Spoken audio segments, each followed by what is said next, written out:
Muy bien, hermanos, entonces seguimos adelante con nuestro estudio del Evangelio de Juan. Le voy a invitar a que abra su Biblia en el Evangelio de Juan, capítulo 2 de Juan. Juan capítulo 2, ¿lo tiene por ahí?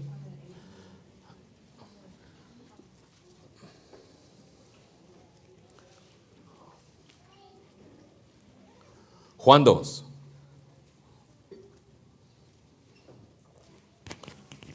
Hemos estudiado, mis hermanos, juntos. Tengo un poquito de feedback, si pueden bajar un poquito el micrófono, sobre todo si quitarme los monitores, si hay monitores. Gracias. Tengo un poquito de feedback. Gracias, hermano. Hemos estudiado juntos, mis hermanos, el capítulo 1 de Juan, donde Juan nos presentó a Jesús como el verbo de vida. Amén. Como el verbo de Dios. El verbo que era el verbo que estaba con Dios y el verbo que era Dios, el verbo que era Dios. Otro título importante de Cristo, recuerda, hay varios títulos que vimos en Juan capítulo 1. Otro título importante de Cristo, se nos dijo que Él es el Cordero de Dios. ¿Recuerdan eso?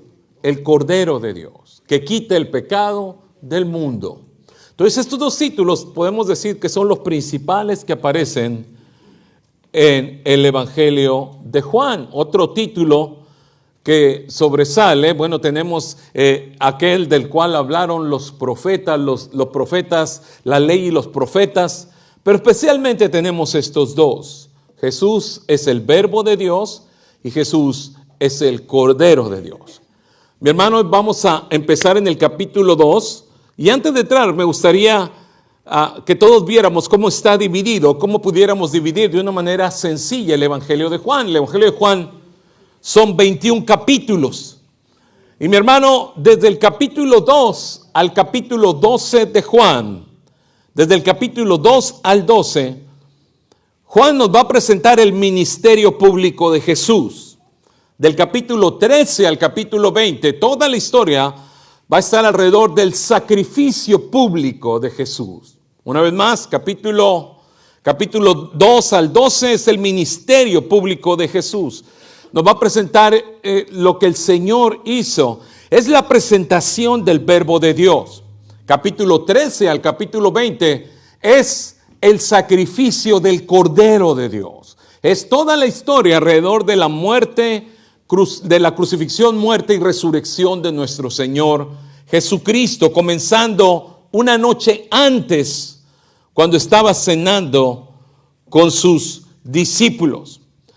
Ahora el capítulo 1 es la introducción que acabamos de estudiar. Capítulo 21 es la conclusión o el epílogo del libro. Y hoy comenzamos, mis hermanos, a estudiar la sección que va del capítulo 12 al capítulo 12. Donde Juan nos va a presentar pruebas, mis hermanos, de quién es Jesús. Entre las pruebas que Juan nos va a presentar hay 7 declaraciones que Jesús hizo de él mismo. ¿Alguien recuerda alguna de estas declaraciones que Jesús hizo?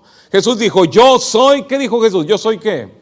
Yo soy el camino, la verdad y la vida. Lo tenemos en Juan. También Jesús dijo, yo soy la puerta. Jesús dijo, yo soy el buen pastor. Jesús dijo, yo soy el pan de vida. Yo soy la resurrección y la vida. Todas estas son afirmaciones que Jesús hizo de él mismo, que están en Juan capítulo 2 al capítulo, bueno, tenemos una afirmación en capítulo 15 que es yo soy la vid, pero son afirmaciones que Juan usa, son 7 afirmaciones. Y también tenemos 7 señales o milagros que el Señor hizo, que también están en capítulo 2 al capítulo 12. Ahora, estas 7 señales tienen un propósito, mis hermanos, demostrar quién es Jesús. Mire, lo tenemos en la pantalla, mire este verso, Juan capítulo 2, verso 11. Quiero que vea cómo Jesús, o cómo Juan, le llama a este primer milagro de Jesús. Este es el primer milagro, el primero de los 7 que Juan va a presentar. Y le llama de esta manera, dice, este principio de sus ¿qué? de sus señales. Este primer milagro es el principio de sus señales. Dice, este principio de señales hizo Jesús en Caná de Galilea y manifestó que, mis hermanos, ¿para qué Jesús hizo estas señales? ¿Para qué Jesús hizo estas señales? ¿Para qué, mis hermanos? Para manifestar su gloria. ¿Con qué propósito? Nos dice el verso. Quiso manifestar su gloria para que sus discípulos, ¿qué? Para que sus discípulos creyeran en él. Entonces nos da la razón por la cual hizo estas señales. Cristo manifestó su gloria y nos dice por qué razón lo hizo. Para que creyeran en él. ¿A alguien le recuerda algo esto? ¿Qué le parece versículo 14 del capítulo 1? Juan 1:14, véalo en su Biblia. Juan 1:14 dice, el verbo se hizo carne y habitó entre nosotros. Y mire lo que Juan dice, él se hizo carne, aquel verbo que era desde el principio se hizo carne, habitó entre nosotros. ¿Y qué dice? ¿Y vimos qué? Y vimos su gloria. Ahora lo importante de esto, hermano, es que no solamente Juan está hablando de la maravillosa resurrección de Cristo, desde el primer milagro, ¿recuerdas el verso que acabamos de leer? Desde el primer milagro, los discípulos vieron la gloria del Señor. Desde el primer milagro, desde el primer momento, Cristo mostró su gloria. Dice, gloria como del unigénito del Padre, lleno de gracia y de verdad. Esto también nos recuerda el propósito del libro, de este libro. Juan capítulo 20, verso 30. Dice Juan capítulo 20, verso 30, que Jesús hizo muchas, ¿qué, mi hermano? Dice, hizo Jesús muchas otras, una vez más la palabra, señales. O sea, estas 7 señales que Juan nos va a mostrar no son las únicas que Jesús hizo. Dice, Jesús hizo otras señales en presencia, dice, de sus discípulos. Y Juan dice que no están escritas en este libro. Pero dice Juan, pero las que se escribieron en este libro, pero estas que están escritas en este libro, estas 7 señales, más la resurrección de Cristo, se escribieron para que ustedes, ¿qué, mis hermanos? Para que ustedes crean en él, para que crean que Jesús es el Cristo, el Hijo de Dios, ¿y qué? Y para que al creer tengan, ¿qué, mis hermanos? Tengan vida en su nombre. La gloria sea para el Señor. Entonces, cuando Juan nos dice en el capítulo 2, verso 11, regrese a ese verso, cuando nos dice que Jesús hizo esta primera señal y que ellos vieron su gloria y como resultado sucedió lo que Juan dice en el capítulo 20, verso 31. Como resultado de ver la gloria del Señor, los discípulos creyeron en él. En otras palabras, Juan escribe su libro para que a nosotros nos pase lo mismo que a él le pasó. De que vio las maravillas del Señor, vio sus obras, vio lo que él hizo y entonces él creyó en él. Juan está literalmente buscando el mismo propósito, la misma transformación que pasó en su vida. Recuerde, Jesús hizo otras señales, las hizo en presencia de sus discípulos, pero estas 7 señales tienen el propósito de que tú creas en el Señor. Juan es claro en su propósito.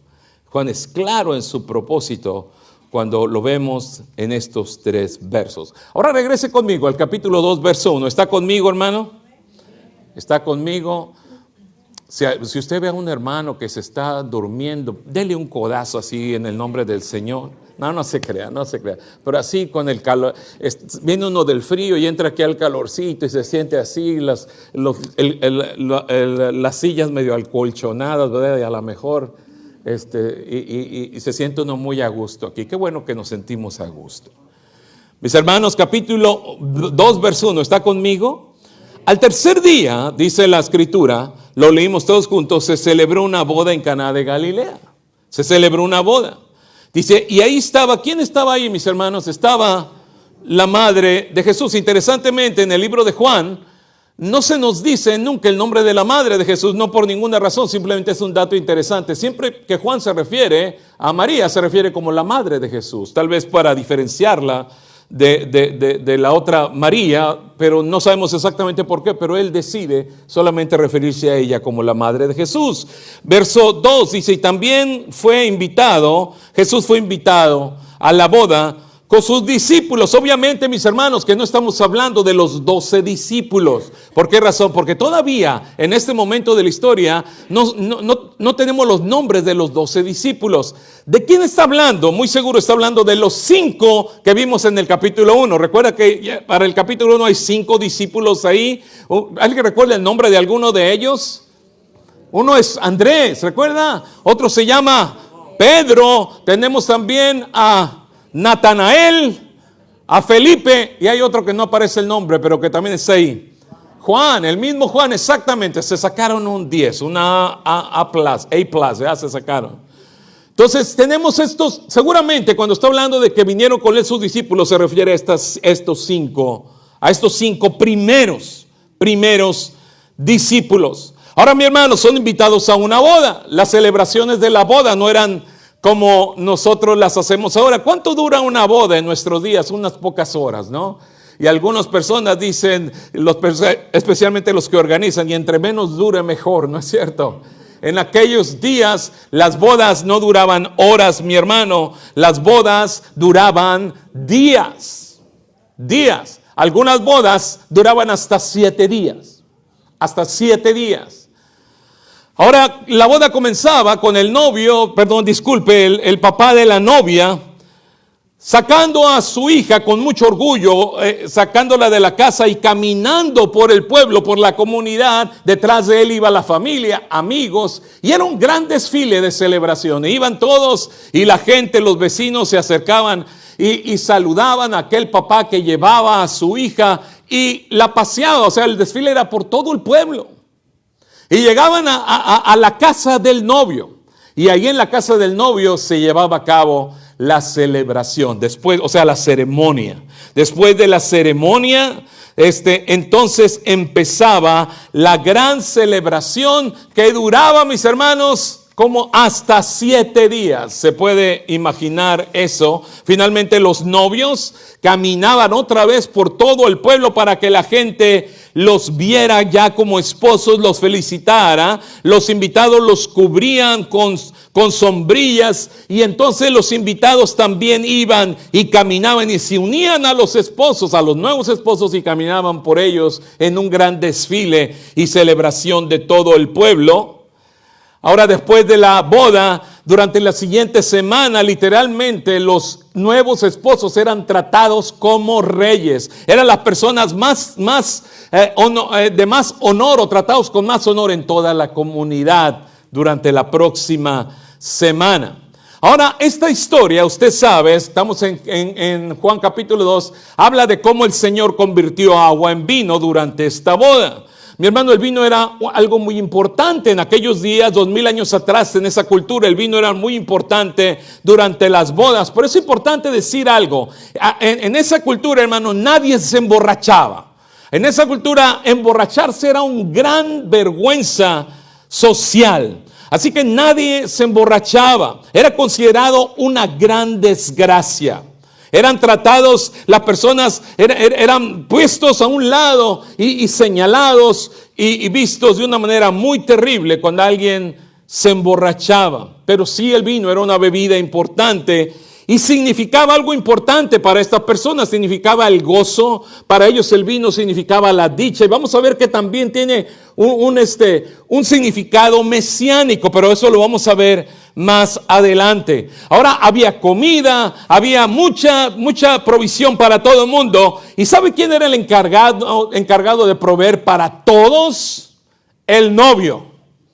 El novio tenía que pagar todo, absolutamente todo. En algunas de nuestras culturas usamos padrinos para muchas cosas, ¿no es cierto? Y oye, ¿quieres ser padrino de pastel y de esto y del otro? No, mi hermano, no existía eso.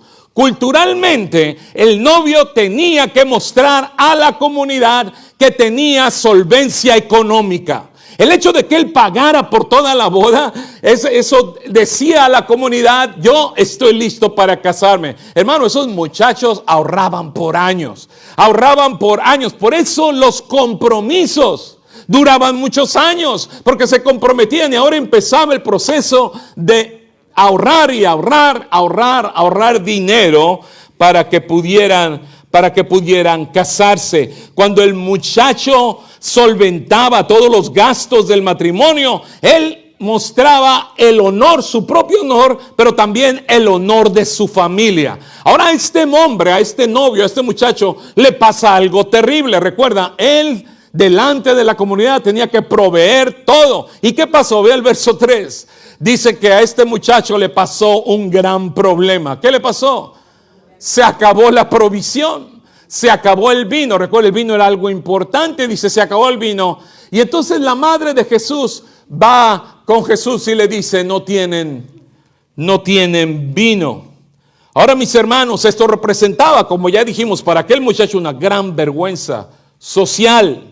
Aquel muchacho se encontraba en grandes problemas. Ahora, mi hermano, no solamente era la vergüenza social, algo increíble. ¿Sabe qué? Los papás de la novia lo podían demandar legalmente. De hecho, ellos tenían el derecho de demandarlo. ¿Sabe por qué? Porque esa situación de que no había para todos, eso también manchaba su propio honor como familia.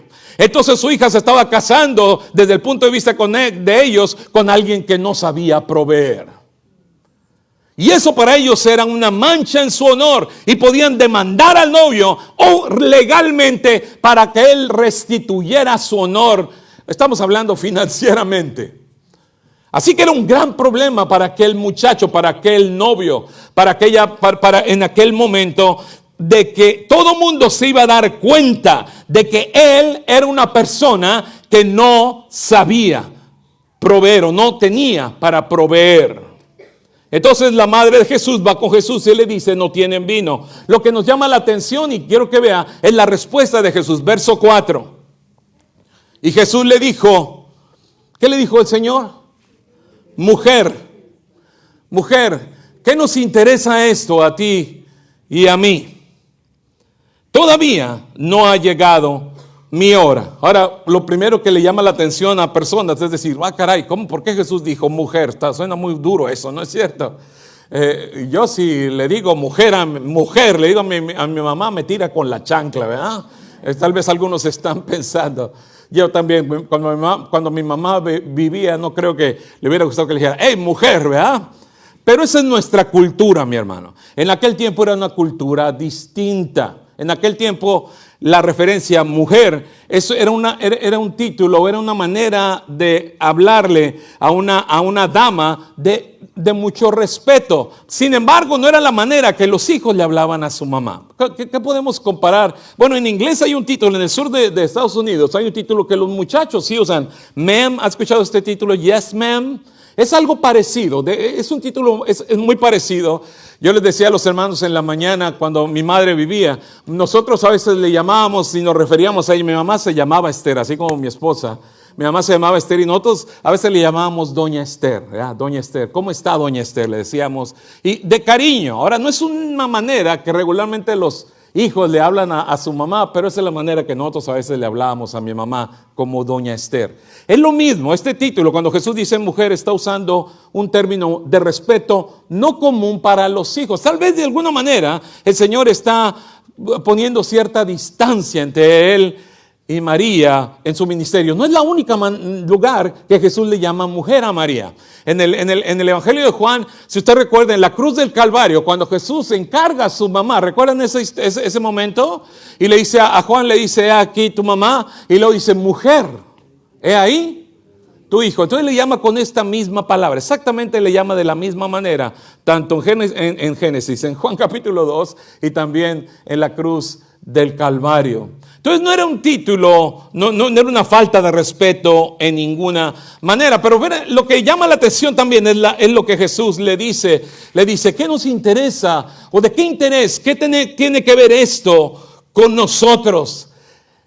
¿Qué es lo que el Señor está haciendo? Mi hermano, de una manera amable pero clara, le hace saber a María que lo que él va a hacer y su ministerio depende solo de la voluntad de Dios, y que María, aunque sea su mamá, no le correspondía tener un papel dentro de lo que Jesús iba a hacer.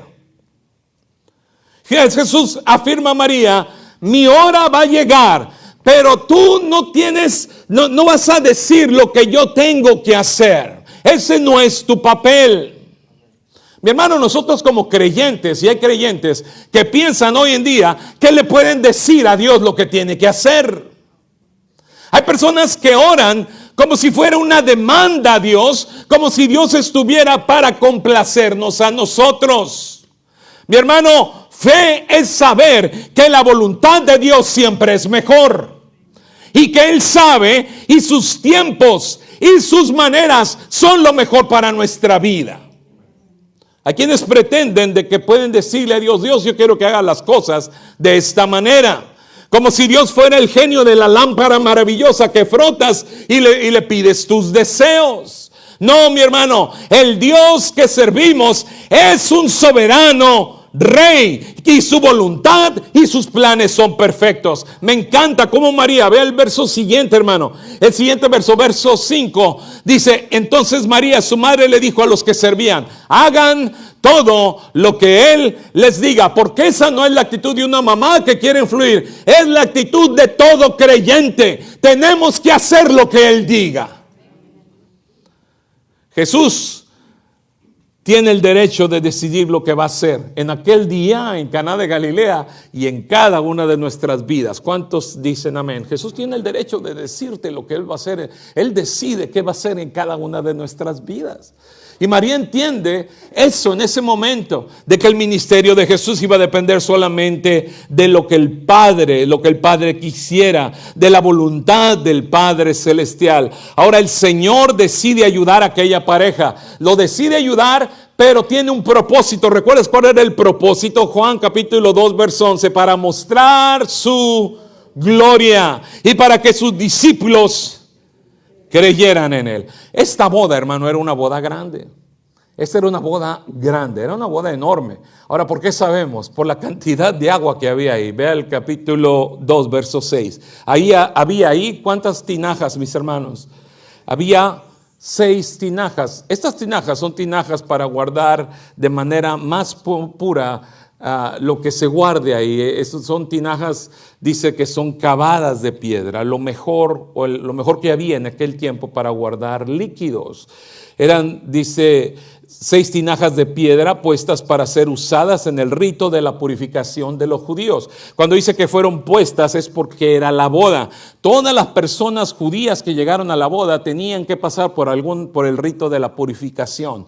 No podías entrar a la boda sin estar purificado, era parte de la ceremonia. Así que pusieron aquellas tinajas y la gente por lo menos tenía que hacer un lavado ceremonial de sus manos en esas tinajas. Entonces nos dice que estuvieron puestas ahí, ¿para qué? Para que se hiciera esa ceremonia. Ahora sabemos que había mucha gente porque había demasiada agua. Dice que había 6 tinajas y en cada tinaja le cabían 2 o 3 cántaros. Cuando hacemos la comparación estamos hablando de alrededor de 180 galones de agua. Estamos hablando de alrededor de más de 720 litros. 720 litros de agua. Bastante agua. Verso 7, siga leyendo conmigo. Jesús le dijo: llenen de agua las tinajas, y las llenaron hasta el borde. Y entonces le dijo: saquen ahora un poco. Y sacaron ahora un poco. Y dice: saquen ahora un poco, saquen ahora un poco y llévenlo al mayordomo. Y se lo llevaron. El mayordomo probó el agua convertida en vino, sin saber de dónde era. Pero los que servían, que habían sacado el agua, ellos lo sabían. Dice: entonces el mayordomo llamó al novio. ¿Quién es el mayordomo? Era el encargado de servir la comida y servir la bebida en aquella boda. Dice verso 10, y le dijo: todo hombre sirve primero el buen vino, el vino bueno, y cuando ya han tomado bastante, entonces el inferior. Pero tú has guardado hasta ahora el vino bueno. Ahora, y de esa manera el Señor convirtió el agua en vino. Ahora no solamente convirtió el agua en vino, sino nos dice el testimonio de aquel mayordomo que el vino que el Señor ofreció al final de esa boda era el mejor vino que el mayordomo había probado en esa boda. Pero el Señor hizo esto, mis hermanos, para mostrar su gloria. Ya dijimos eso, ¿no es cierto? ¿Cómo mostró su gloria en este milagro? Primeramente, porque Jesús mostró que Él es el creador de todas las cosas. Porque este milagro, mi hermano, es un milagro de creación, ¿verdad? Porque ¿qué hizo el Señor? Cambió la composición de algo de agua y lo convirtió en algo que era algo completamente diferente, en vino. El Señor solamente puede crear. Colosenses nos dice que Él es el sustentador de todas las cosas.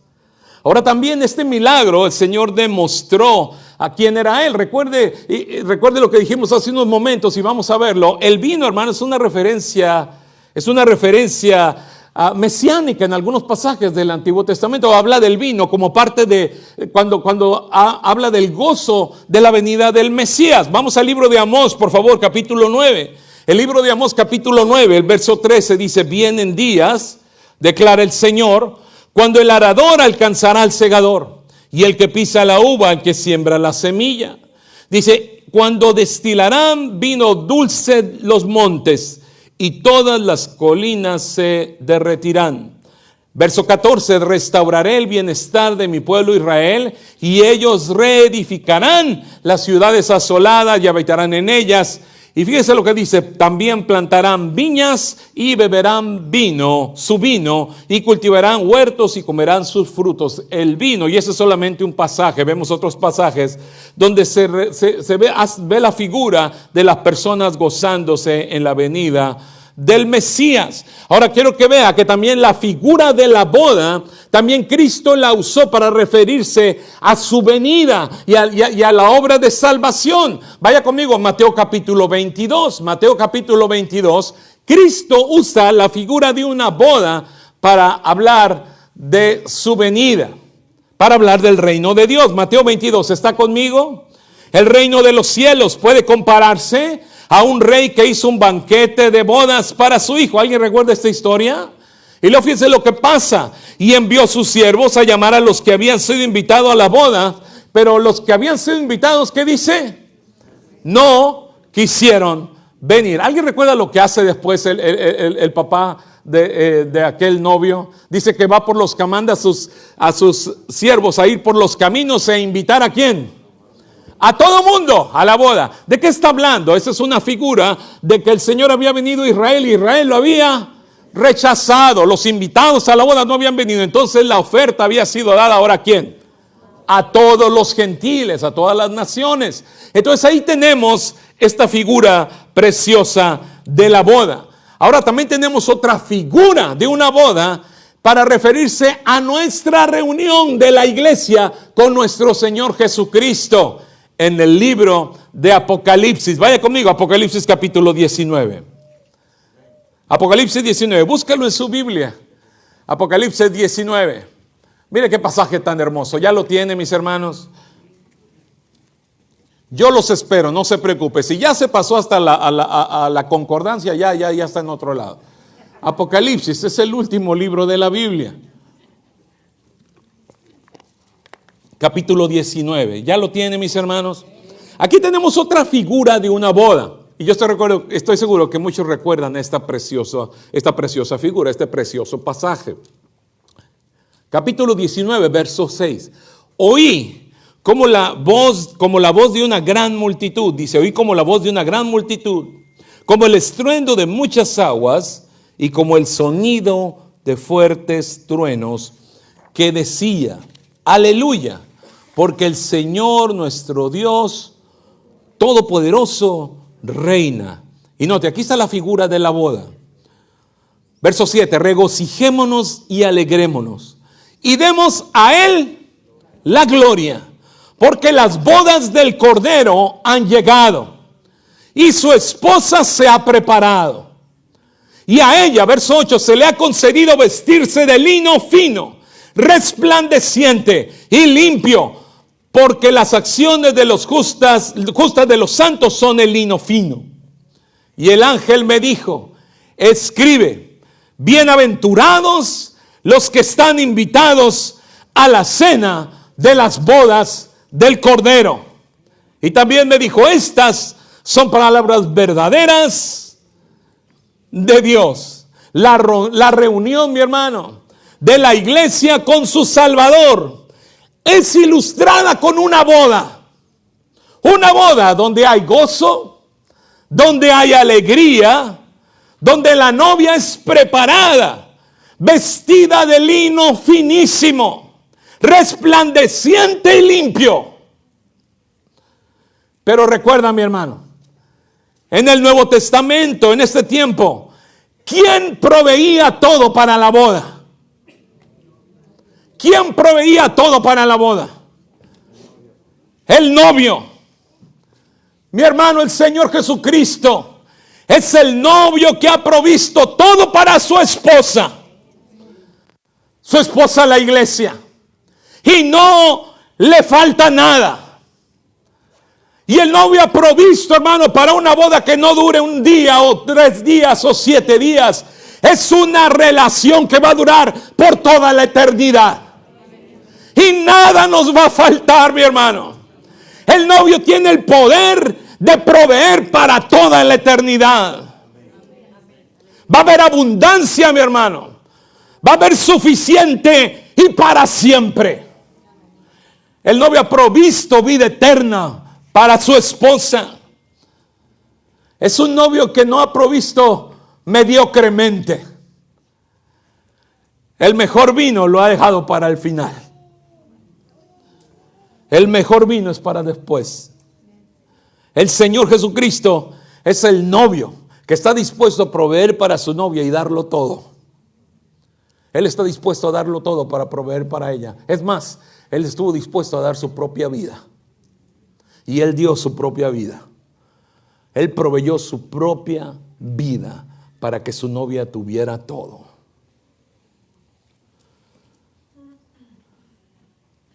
Es el Señor que al final, y lo acabamos de leer en Apocalipsis 19, su novia se viste con gran honor, con lino finísimo, porque el novio ha provisto para ella.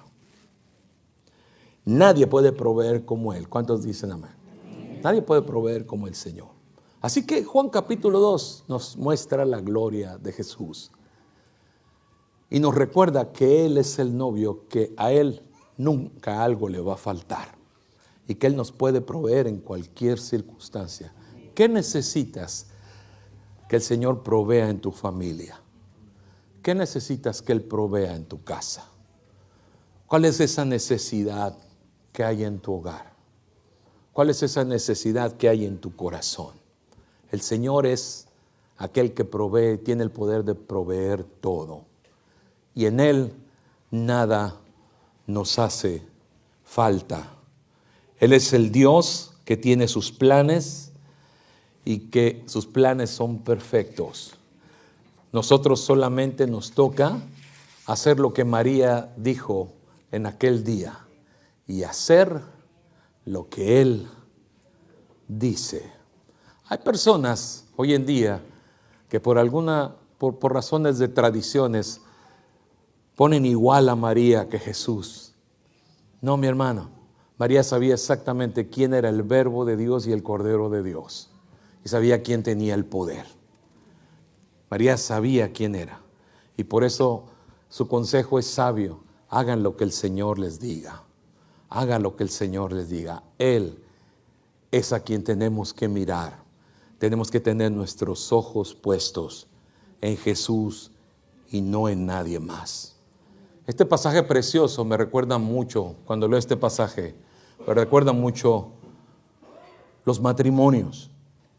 Y me recuerda mucho los matrimonios porque la figura de aquel matrimonio en un momento feliz y luego acabándose el vino, me recuerda que muchas veces en los matrimonios sucede eso. Recuerda, el vino es un símbolo del gozo.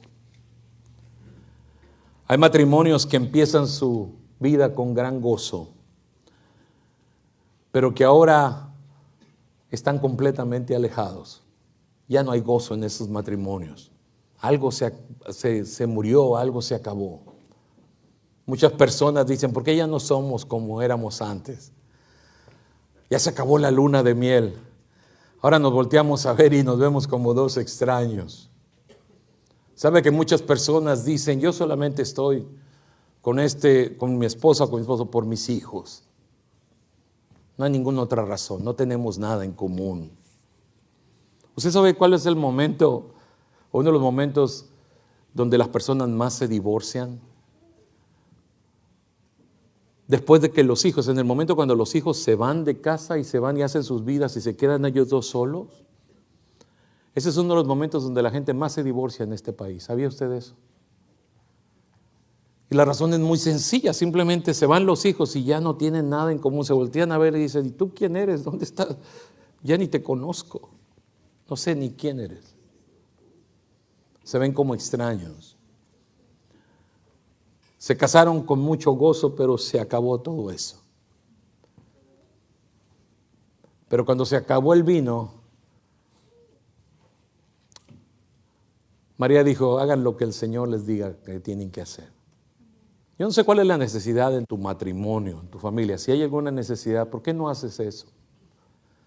Y le pides al Señor y obedeces al Señor de lo que tú tienes que hacer. Yo no sé cuántos años tengas de casado. Le puede pasar a personas que tengan poco tiempo. Por eso el matrimonio se convierte en una rutina. Pero Dios quiere que tengas gozo en tu relación. Alguien me dijo hace muchos años, y es uno de los consejos más sabios que he recibido, lo mejor que tú puedes hacer para tus hijos es amar profundamente a su mamá. Lo mejor que puedes hacer para tus hijos es cuidar la relación con tu esposa. Un matrimonio firme va a ser una familia firme. Un matrimonio firme va a ser un lugar donde los hijos van a crecer seguros. ¿Y por qué no voltear al Señor y ver lo que Él quiere que nosotros hagamos? Porque el Señor es el Dios que provee todo lo que necesitamos, mis hermanos. El Señor es que provee lo mejor, y tal vez lo mejor de tu matrimonio está por delante. Tal vez el segundo vino es el mejor. Tal vez todavía los mejores años están delante de ti. El Señor transforma caras largas en caras sonrientes. El Señor transforma quejidos y quejas en alabanza y en alegría. El Señor transforma la angustia y el miedo en cántico de esperanza. El Señor transforma desiertos y los hace jardines. Él transforma nuestro pecado y lo convierte en santidad. Por su gracia, mis hermanos, el Señor levanta muertos en delitos y pecados, y les da vida abundante y vida eterna. Un incrédulo un día retó a un creyente. Y aquel incrédulo, estaban ellos dos conversando, eran amigos. Y agarró y llenó un vaso de agua y lo puso sobre la mesa. Y le dijo, si realmente tu Dios es verdad, a ver que convierta este vaso de agua en vino ahora mismo. Aquel cristiano le vio a su amigo y le dijo, oh no, el Señor hizo un milagro todavía más grande. Porque cuando yo le conocí, Él transformó el vino que me tomaba en este hermoso comedor que estamos sentados. Lo convirtió, el vino que yo me tomaba antes, lo convirtió en zapatos para mis hijos.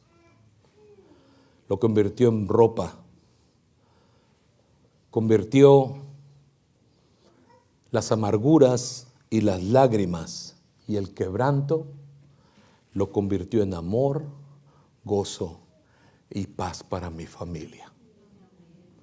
Porque el Señor es el que provee, mi hermano, y el Señor es el que transforma. Jesús hizo este milagro en Caná de Galilea, un milagro de creación, un milagro de poder, de amor y de gracia. Y en sus milagros nos manifestó su gloria para que creamos en Él. Quiero terminar con unos versos hermosos del Antiguo Testamento, de lo que el Señor quiere hacer por nosotros. Malaquías capítulo 3, verso 10. Traed todos los diezmos al alfolí, y haya alimento en mi casa. Y probadme ahora en esto, dice Jehová de los ejércitos. Y me encanta lo que dice el Señor, el deseo del Señor para ti y para mí. sino os abriré las ventanas de los cielos y derramaré sobre vosotros bendición hasta que, ¿qué, hermano? Hasta que sobreabunde. La voluntad del Señor para tu vida y tu familia es que tus tinajas estén llenas con el mejor vino. Lo mejor que el Señor tiene para tu familia, Él te lo quiere dar.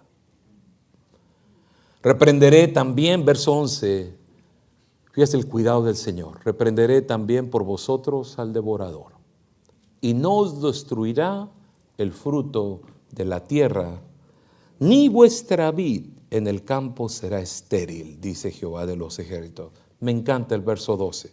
Y todas las naciones les van a llamar bienaventurados, bendecidos, porque seréis tierra deseable, dice Jehová de los ejércitos. Inclina tu rostro, vamos a orar.